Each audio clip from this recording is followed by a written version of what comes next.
Assalamualaikum warahmatullahi wabarakatuh. Bismillahirrahmanirrahim. Alhamdulillahirabbil alamin wassalatu wassalamu ala asyrofil mursalin sayyidina Maulana Muhammadin wa ala alihi wa sahbihi ajmain amma ba'du. Quran itu diturunkan itu sebagai hudan, sebagai petunjuk. Kedua sebagai bayanan, sebagai penjelas. Dan ini yang saya yakini. Kalau sebagai penjelas, Quran itu harus jelas sekali dan bisa menjelaskan. Dan Quran mensifati dirinya wal kitabil mubin, demi kitab yang memberi penjelasan. Sehingga dari sudut ini orang kafir pun mungkin memahami Quran. Dan menurut saya orang kafir pun bisa paham Quran. Kalau Ahok itu melintir Quran, tidak memahami Quran, Pak. Senok harganya itu melintir Quran tapi tidak memahami Quran. Tapi bahwa Quran itu bisa difahami orang kafir itu ya. Logikanya gampang begini, kata Imam Syafi'i dalam kitab Ar-Risalah. Ketika Quran turun, itu pendengarnya itu tidak ada yang muslim. Belum ada santri Kewagian, tidak ada santri Lirboyo, tidak ada santri Sarang. Pendengarnya itu non muslim. Nah ini sampai angan-angan. Ketika Quran turun itu pendengarnya muslim atau non-muslim? Non-muslim. Andai kan Quran itu turun tidak difahami orang kafir, maka lalu objeknya siapa? Sasarannya siapa? Nah sebab itu akan aneh kalau kita yang mondok, misalnya ngaji Edkon, ngaji Alfiyah, ngaji Ulumul Quran, apa saja. Kemudian Anda tidak paham Quran. Padahal orang kafir saja bisa paham. Nah ini tantangan bagi kita. Sing kafir wis iso paham Quran, masa kita santri ndak paham Quran. Makanya begini, di antara awal-awal periode Makkiyah ada surat disebut Qul ya ayyuhal kafirun. Katakan Muhammad ya ayyuhal kafirun. Karena mukhatabnya atau lawan dialeknya Nabi adalah orang-orang apa? Kafir. Mereka paham ketika dijelaskan Quran, paham. Dan sebagian mereka menjadi mukmin karena paham. Itu termasuk isi makalah yang saya utarakan di sini. Mereka tanya, ya Muhammad, siflana robbak, amin dahabin, amin nuhasin, amin hajarin.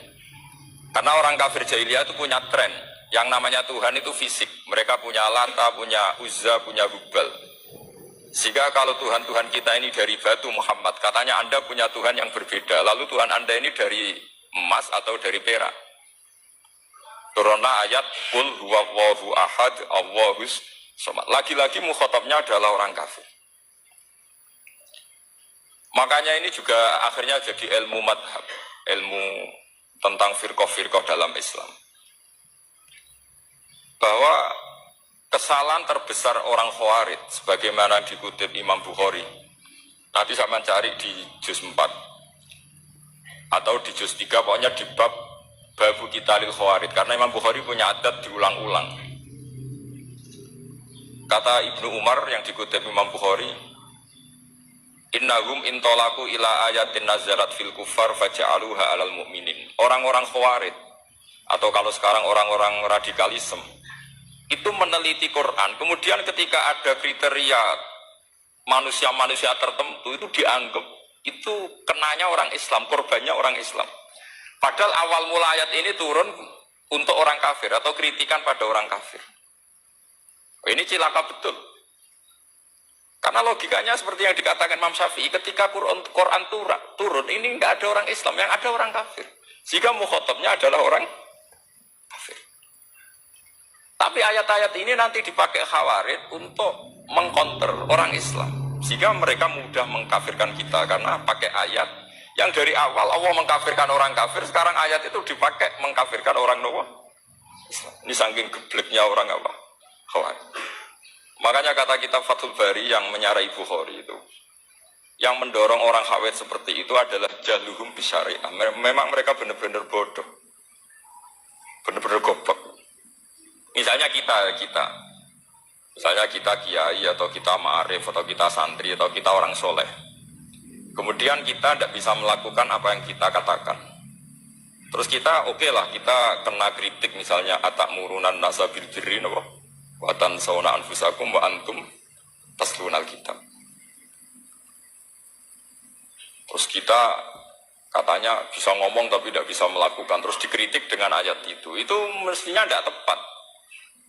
Karena itu asbabun nuzulnya adalah orang-orang Yahudi karena tahu bahwa sifat Rasulullah itu ada di Taurat, mereka menyuruh keluarganya itu masuk Islam, tapi mereka sendiri tidak mau Islam. Kemudian turunlah ayat atakmurunan nasa bil birri wa tansawna anfusakum wa antum taslunal kitab. Afala ta'qilun. Sekarang perbandingannya begini. Misalnya ada orang Islam, taruh saja Zaid. Zaid itu maling. Ya maling, konsisten dia malingnya sampai tua.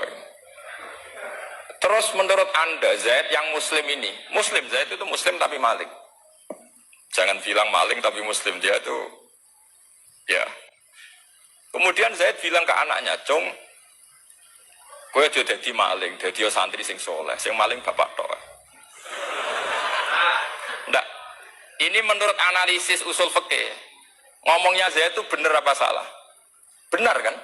Nasihatnya ya benar, ngomongnya juga benar. Kamu tidak bisa ngeritik Zaid. Kamu bisa ngomong tapi tidak bisa melakukan, tidak bisa. Fa'innal amro bil ma'ruf wajib. Wal qawla bil ma'ruf ya wajib. Wal qawla bil haqqi ya wajib. Jadi itu hal yang berbeda. Misalnya fa'innal amro bil ma'rufi wajibun. Memerintahkan barang baik itu baik. Wa innal qawla bil haqqi ya wajib. Mengatakan yang hak itu ya wajib. Berarti Zaid tetap kena khitab. Kamu harus nasihati anak secara benar. Kamu juga harus ngomong hukum secara benar. Lalu ketika Zaid ngomong hukum secara benar, "Cung ojo maling, maling itu dosa. Cung ojo nerusno profesine bapak maling, maling itu tidak benar." Dia berarti sudah melakukan dua kebenaran, yaitu ngomongnya benar, nasihatnya benar. Dia salah, perilakunya tetap maling. Tapi jangan karena dia maling lalu omongannya enggak salah juga, berarti salahnya malah tiga. Makanya ini pentingnya ngaji sama ulama, sama ahli usul fikih. Jadi tidak bisa dicampur adukkan. Zaid gagal dalam perilaku, tapi jangan gagal lagi di nasihat. Nanti kalau dia tidak nasihati, maka anaknya terus maling. Alasannya niru bapaknya. Karena bapaknya kalau mau nasihati nanti disemprit sama santri-santri. "Pak, sama rawlah nasihati anak era sama maling sama dewi." Maling. Oh, tidak bisa cara usul fikih. Itu malah yudroku kullu, la yudroku napa? Kullu, atau bahasa populernya al-maisur la yaskutu bil maksur. Misalnya kita sebagai kiai hanya bisa takrib, hanya bisa jurumiyah. Sampai muda Fatul Mu'in si aburde, bulet, maknanya bulet. Kamu tidak boleh ngomong gini, "Cung, kowe sebagai muridku kudu nurut aku. Nak gurumu goblok dok takrib, kowe dok takrib wae. Gak oleh ngelangkai guru, gak sopan gitu misalnya. Gak boleh gitu. Tetap kita ngomong, "Cung, kowe aja koyo aku. Kowe kudu alim Fatul Mu'in, alim Fatul Wahab." Tapi tidak bisa protes. Pak guru sendiri tidak bisa. Kebenaran tetap sebagai kebenaran. Meskipun kita tidak kuat melakukan atau tidak bisa melakukan. Lagi-lagi ayat itu sebenarnya ada untuk kita. Untuk orang Yahudi, atakmurunan nasa bil birri wa tansawna anfusakum wa antum taslunal kitab. Sebab itu istidlal dengan Quran itu memang resikonya tinggi. Kalau tidak bagi mutabakhir, karena itu tadi, ini harus ada pengetahuan yang luas tentang asbabun nuzul, tentang kriteria. Nah, kalau terpaksa, saya katakan terpaksa, kalau terpaksa kita itibar itu boleh, tapi itu terpaksa. Bahwa Allah mengkritik orang yang bisa ngomong tapi tidak bisa melakukan. Tapi itu secara usul fikih itu runyam, teori ini runyam sekali, fatal. Sama lihat di kitab Bajuri atau di kitab-kitab fikih yang lain. Ketika Sohibil Burdah atau Sohibil Bur'ah itu yang Imam Busiri itu Muhammad bin Busiri. Ini salah nama tapi kadung populer. Jadi sebetulnya Imam Busiri itu Sohibil Bur'ah bukan Sohibil Burdah, tapi kadung terkenal Burdah, kita ikut-ikutan apa? Burdah. Imam Busiri itu ngeluh, "Saya ini orang yang banyak kesalahan. Di antara salah saya adalah saya bisa ngomong tapi tidak bisa melakukan." Yaitu saya ngomong misalnya orang supaya tahajud, saya ada tahajud. Saya ngomong orang supaya sholat sunat, saya tidak pernah sholat sunat. Itu sarahnya itu yang menyarai itu kan Imam Bajuri itu yang sarah Burda. Itu mengkritik begini. Kalau Anda ngendikan itu fi ma'radi dzammin nafsi, yaitu dalam konteks Anda mengkritik diri sendiri oke. Tapi omongan Anda salah. Karena secara usul fikih fatal. Fatalnya begini. Misalnya saya nggak pernah tahajud. Ya mungkin itu nyata. Oke, mungkin itu nyata. Apakah kemudian saya tidak boleh mengatakan at-tahajjudu sunnatun? Apa saya diwajibkan diam hanya karena saya tidak pernah tahajud, terus saya seorang kiai yang haram mengatakan at-tahajjud sunnatun? Saya harus tetap mengatakan kalau tahajud itu sunnah. Saya kalau punya santri terus saya bilang, "Jom, napas nganggur yuk, tahajud itu sunat." Karena mengatakan kebaikan pasti bagian dari kebaikan itu sendiri.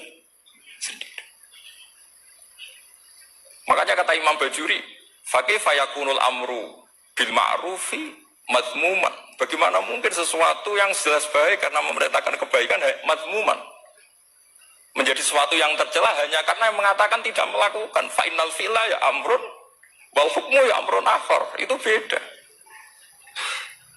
Jangan karena Anda tidak minum teh karena diabetes, terus Anda kalau ada tamu tidak disuguhi teh.